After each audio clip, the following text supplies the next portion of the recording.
There, we're live. Good morning, everybody. It's Suki Jeffreys here. I am a women's empowerment coach through my business called Courage Rises. And I'm very excited to have as my guest Krys Pappius, who is a mindset coach. She is from British Columbia, very close to where my parents grew up and an area that I have spent a lot of time with throughout my life. And I'm really excited to have her here. This Defying Expectations Over 60 is about women over 60 who are living their lives with joy, purpose, and meaning, and doing a lot of exciting things in the years when society really expects them to be slowing down. So I'm one of those women. I started a business at 60. I'm 63 now, and I'd like to introduce you again to Krys. And Krys, tell us a little bit about you and what you're doing. Well, first of all, thank you, Suki, for having me here. I really appreciate it. I don't hear you. Oh, that's right. I am a mindset coach, and I am in British Columbia. My focus is working with midlife women who feel stuck, who look to the future and see nothing but more of the same. And I help them get in touch with what is really important to them and what do they really want in life. And then I help them go and get it.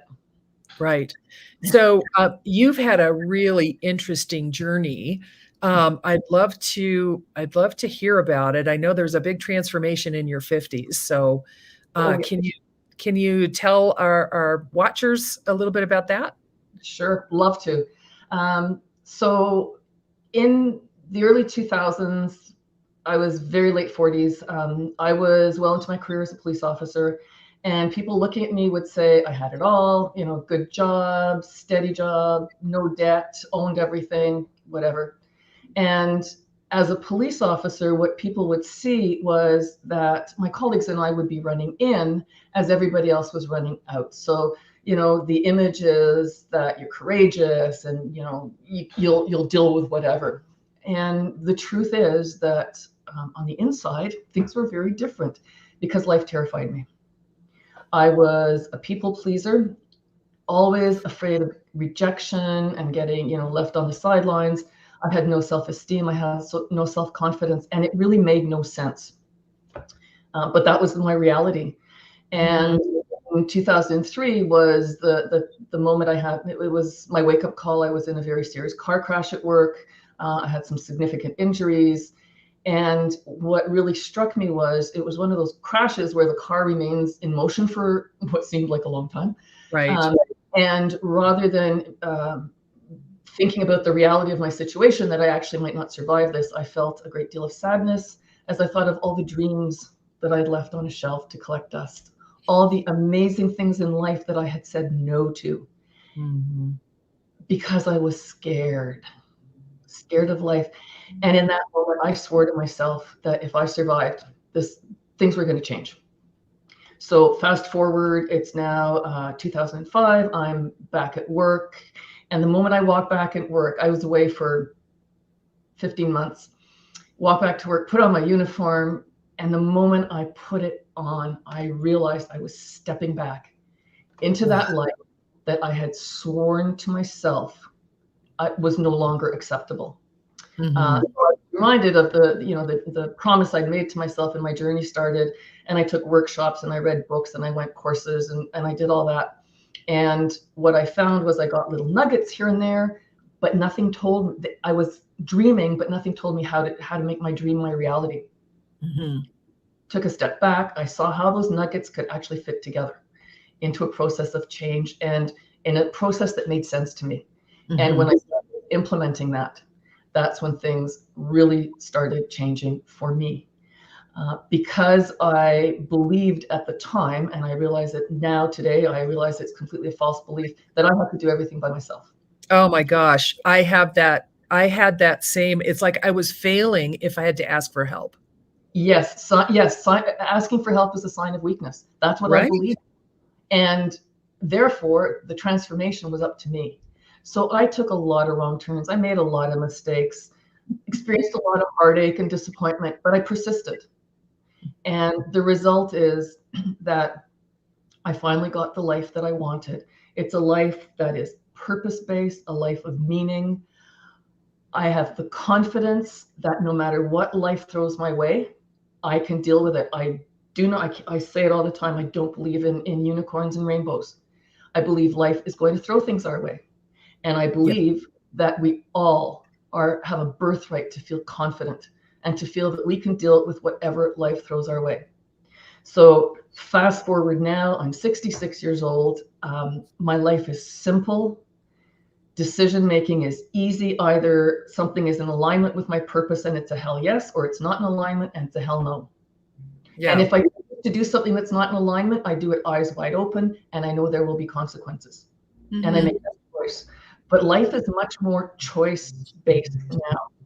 And honestly, I have no stress. I know that's hard to believe. It is hard to believe. Because I've learned that there is no stress is simply the feeling we have when we don't solve our problems. Yeah. Or we're out of alignment with who we really are. And our body physically tells us Yeah. something's wrong. Yeah. I think, yeah, that's very true for me. Yeah, I get stress. I don't feel a lot of stress. I get time stress, like, oh, I'm wasting this precious resource that I don't have, I don't have an unlimited supply of. And I'm supposed to be here. I want to honor my commitments, so I get stressed like, oh, I'm running late, that kind of thing. But for the most part, yeah, I don't have stress either. I also feel like I can figure out anything. And the confidence to know that is a big it's a big part of my life. Like I just wrote a book called Courage Rises, and uh, one of the general themes of the book is I had the confidence that I could figure it out whenever I arrived there. But I love the idea of, keep showing up in your life on purpose. I know that I spent a lot of my time. I was a corporate drone for 30 some year, 35 plus years. And I was doing things kind of because that was the next step. And I was sort of venturing out and doing this and that, but not doing it wholeheartedly because of fear. And it shows up in my life as like procrastination or TV binging or something like that. It's like, I'm not going to do that thing because I don't know, doesn't feel right. But when you keep showing up and figure out things as you go, you can do things on purpose. You can build your life on purpose, aligning with your values rather than just doing like, I went to school, I got a job, I retired, I did this.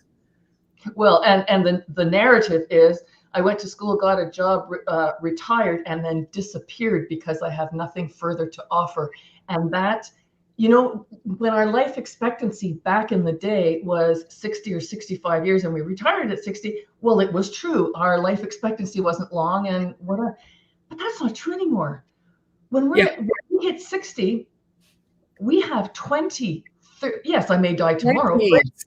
look at Decades. my family, I could have another 30 years to go. My mother retired at 93, Oh my. she was an academic and she retired at that.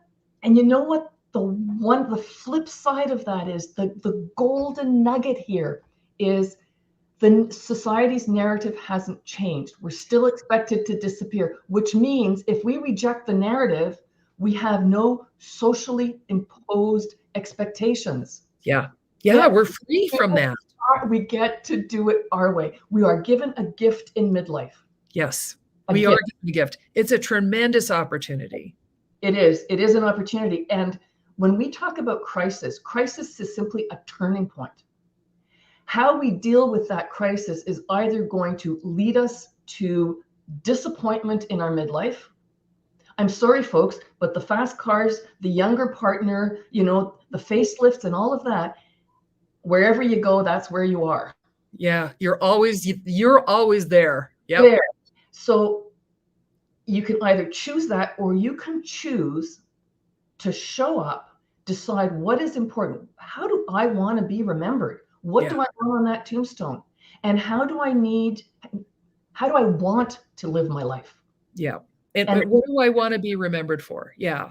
Yes. And it's a choice. And you know what? We all have I believe very strongly we all have a purpose, and that purpose is to share our unique gifts with the world for the betterment of all. Yeah. We all have gifts. And I don't care about the big C-suite people. You don't have to be a C-suite person in order to have a huge impact on the CIO, CTO, CFO, all of these, corporate titles, For decades, I volunteered in the schools as a mentor to troubled youth. The impact so many of the janitorial staff had. Oh yeah. They cared about the students. They saw students as, human potential and all that. They were amazing. They were janitorial staff that on the pecking order in our society, isn't very high up. Their gifts were incredible. They did more to better the world than many of the C-suite people that I've come across. Yeah. It doesn't matter who you are. And it doesn't matter your age. No, age is no object at all. I completely agree. And, one of the things that, when I talk to midlife women, women at or nearing retirement age, they some of them say to me, well, I don't have a big goal that I want to reach. And so I talk to them about legacy. Like, do you want better relationships? Do you want more love in your life? Do you want to give back? All of these things. And we have the opportunity to define what something meaningful and purposeful is. It doesn't have to be starting a business and, making money. It can just be showing up on purpose for something that's aligned with your heart. Absolutely. Yeah. Absolutely. When I'm living my purpose, and I'm the person who does this, if I see a homeless person and I buy a meal for them, I'm living my purpose. Working with my clients, I'm living my purpose.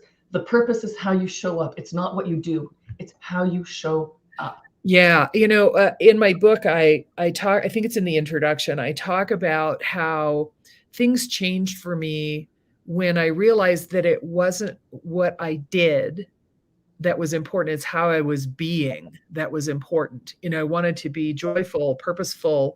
I wanted to be excited about life. I wanted to be in integrity with my values. And those are the things that allowed me to become more mission focused and see what was out there that I could make a difference at. And like you said, this retirement age, 65, somebody told me, and this blew my mind, that it was really like the insurance companies that wanted to set like a retirement age because people weren't expected to live past 65. And it was like, I don't have to take care of these people much longer than this, right? Yeah. Social Security in the US, and I think it's social insurance in Canada. It's like it was a certain age because people weren't expected to live much longer than that. And now we have, like you said, decades that we still have, well, I think I'm repeating myself, but we still have an opportunity to make a difference in the world. Yes, and the research is in. What makes, first of all, it's a myth that people over 60 are depressed. That's a myth. Second of all, the common denominator when the studies have looked at people who are thriving in beyond midlife, the common denominator is purpose. Yeah. And your purpose can be going and cuddling, babies in a hospital. Cuddling, that it could be that. It could be running a dog rescue center. It doesn't matter what you do. If your purpose and your heart is there, that's what's going to get you up in the morning. Yes. That's what's going to get you up in the morning. And I believe that the people who struggle in retirement are the people who Googled retirement planning and got 35 million hits, all focusing on money. Finances.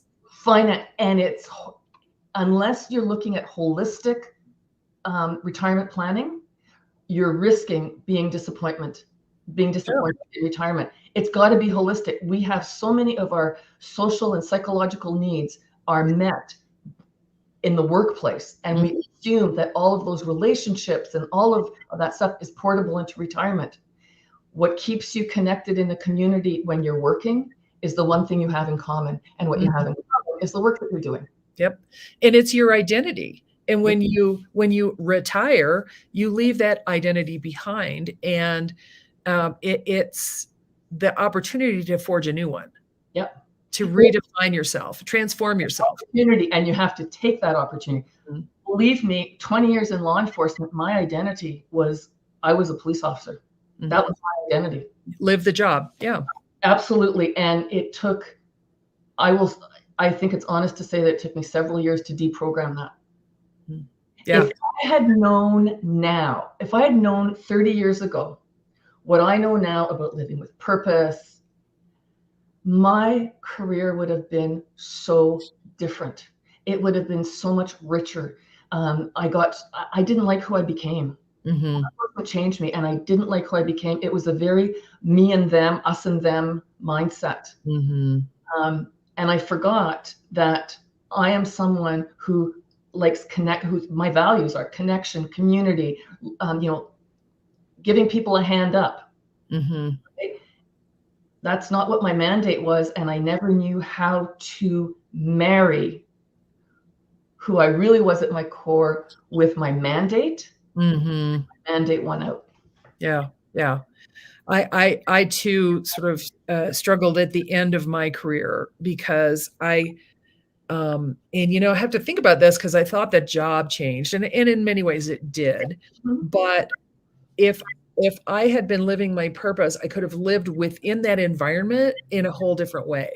Towards the end of my career, I was applying for different management jobs and that sort of thing, and I wasn't getting them. And it was like the last 10 years of my career is the first time in my life that I hadn't been steadily moving forward. And I believe now that a lot of it is that I was disconnected from who I really was. It's like I was looking for that job and I was trying for that job, but who I was, in my interview, I wasn't bringing out who I was and what my fundamental being was going to bring, what my strengths were, in terms of who I was. And so many of us are disconnected from that. It's layer and layer and layer of beliefs. Play this game, and we need to follow society's dictates. And what if we don't? What's going to happen to us then? Look at the commercial. Even we're 2022, and I disconnected my cable a long time ago, and I watch YouTube. There's things that's my entertainment, and I look at the commercials, and you know what? Women are not displayed any differently now than they were 20 years ago. Honestly, you got to be gorgeous. You've got to, have a sex appeal. I'm sorry, but I'm not of that world. And no, not either. That is a prison. That is a prison. No. I was just at a week-long women's leadership seminar, and one of the things that they offered us that we all took them up on was no makeup for the week. We didn't get to put on our masks, and every single one of those women was beautiful without it. It's like the real them is just as beautiful as the made up them. Well, I will be very transparent. I never wear makeup except when I'm on this kind of an event. Yes.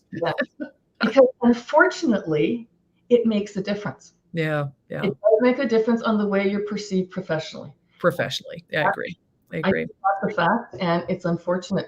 I just want to take a moment to focus on something you alluded to, that women often come to me saying that they're the job doesn't cut it anymore. I want a new job. I want a new this, and the thought of and very often there is this narrative in the self-help community world of just do it, just walk away. And I think that's a huge disservice, because so many of us are not in a financial position to just walk away. That's not reality. And what I say to them is, maybe the job has lost its spark. Maybe you have changed. Maybe it's a bit of both.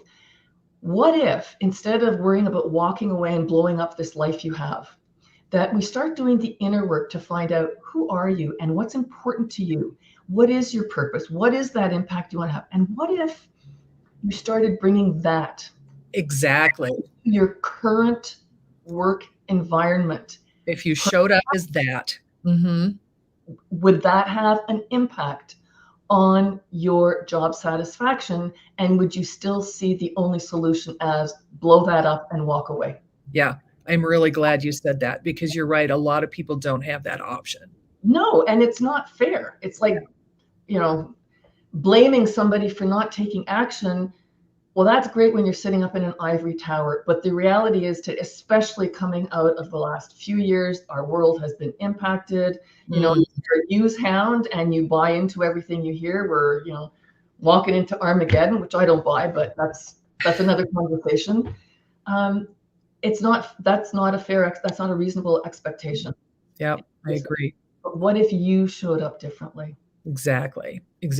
And that's a major opportunity. And I wish, like you said earlier, I wish I'd known that 5, 10, 15 years ago. So, well, never too late.